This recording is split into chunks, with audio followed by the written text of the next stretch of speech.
Hi friends, BSNL తిరిగి వచ్చిందంటే Jio, Airtel మరియు విఐ లాంటి కంపెనీలు నిలబడగలుగుతాయా? ఎందుకంటే ఇప్పుడు బిఎస్ఎన్ఎల్కి తోడుగా రతన్ టాటా గారు ఉన్నారు. ఈ రోజు మనం ఈ టాపిక్ గురించి మాట్లాడుకుందాం. Hi friends, welcome to Ram facts 26. రీసెంట్గా అంబానీ గారి కొడుకు పెళ్ళైనందుకు మనందరం చాలా అంటే చాలా సంతోషపడ్డాం. అతని జేబులోంచి డబ్బులు ఖర్చు పెట్టాడు అనుకుంటున్నారా? అతని కొడుకు పెళ్లి కోసం అస్సలు కాదు ఫ్రెండ్స్. ఎందుకంటే సామాన్యమైన ప్రజల దగ్గర రీఛార్జ్ యొక్క ప్లాన్ పెంచి అతని కొడుకు పెళ్లిని అయితే చేశాడు. ఇదివరకు ఉన్న జియో రీఛార్జ్ డైలీ 1.5 GB 28 డేస్కి అయితే కేవలం 239 రూపీస్ ఉండేది.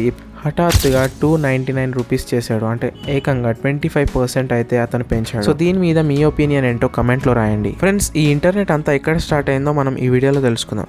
మొదట్లో మనిషికి కావాల్సింది కేవలం తిండి, బట్ట, ఇల్లు మరియు కావాల్సిన పని బతకడానికి. ఫ్రెండ్స్, ఎలాగైతే మన యొక్క అవసరాలు పెరిగినాయో so day by day internet అనేది ఒక నిత్య అవసరంగా మన డైలీ లైఫ్స్లో మారింది. సో దీన్ని అవకాశంగా తీసుకున్న జియో, ఎయిర్టెల్, విఐ ఓనర్స్ అయితే ఇప్పుడు మార్కెట్లో నెంబర్ 1గా ఉన్నారు. రీసెంట్గా వాళ్ళ ఈ యొక్క రీఛార్జ్ ప్లాన్స్ని అయితే చేంజ్ చేశారు. సో 25% రీఛార్జ్ ప్లాన్ని పెంచడంతో ప్రజలు బిఎస్ఎన్ఎల్కి అయితే స్విచ్ అవుదామని చూస్తున్నారు. గత 13 రోజుల్లో 105,000 మంది జియో యూజర్స్ అయితే బిఎస్ఎన్ఎల్కి అయితే కన్వర్ట్ అయ్యారు. ఫ్రెండ్స్, ఈ యొక్క రీఛార్జ్ ప్లాన్స్ని పెంచడానికి గల కారణం ఏంటంటే వాళ్ళ కంపెనీ యొక్క ప్రాఫిట్స్ని అయితే పెంచుకుందామని వాళ్ళు ఈ యొక్క స్ట్రాటజీని అయితే ఇంప్లిమెంట్ చేశారు. ఫ్రెండ్స్, ఇటీవల అశ్విన్ వైష్ణవ్ టెలికాం మంత్రి ఏం చెప్పారంటే రాబోయే 6 నెలల్లో 200కు పైగా బిఎస్ఎన్ఎల్ టవర్స్ని అయితే భారతదేశం మొత్తంలో ఏర్పరుస్తానని అతనే స్వయంగా చెప్పారు. సో ఫ్రెండ్స్, ముఖ్యంగా ఇప్పుడు 4G బిఎస్ఎన్ఎల్ యొక్క టవర్స్ ఎక్కడెక్కడ ఉన్నాయో వాటికి 5Gతోని అప్డేట్ చేసిన తర్వాత ఎక్కడెక్కడైతే బిఎస్ఎన్ఎల్ 4G టవర్స్ లేదో ముందుగా అక్కడ బిఎస్ఎన్ఎల్ 4G టవర్స్ని ఇంప్లిమెంట్ చేశాక అది సరిగ్గా వర్క్ అవుతుందో లేదో చెక్ చేసుకొని దాని తర్వాత వాళ్ళు 5Gకి అయితే అప్డేట్ చేస్తామని చెప్పారు. బిఎస్ఎన్ఎల్ రీసెంట్గా ఒక పోస్ట్ని అయితే వెల్లడించింది.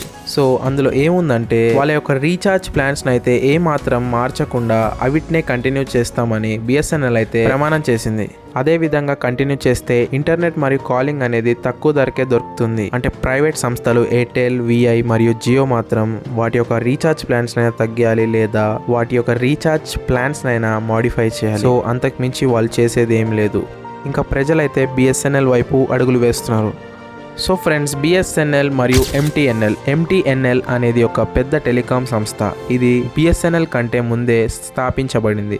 ఎంటీఎన్ఎల్ అనే ఒక టెలికాం సంస్థ ఢిల్లీ, ముంబై లాంటి పెద్ద పెద్ద నగరాలలో ఇప్పటికీ వాటి యొక్క ప్రతాపం అయితే చాటుతుంది. ఎంటీఎన్ఎల్ యొక్క సర్వీసెస్ అయితే ఇప్పుడు కూడా ఢిల్లీలో, ముంబైలో బాగా ముందడుగుల్లో ఉంది. మరియు ఎంటీఎన్ఎల్ యొక్క టెలికాం టవర్స్ అయితే మొత్తం భారతదేశంలో 20కి పైగా రాష్ట్రాలలో అయితే ఏర్పరిచి పెట్టారు.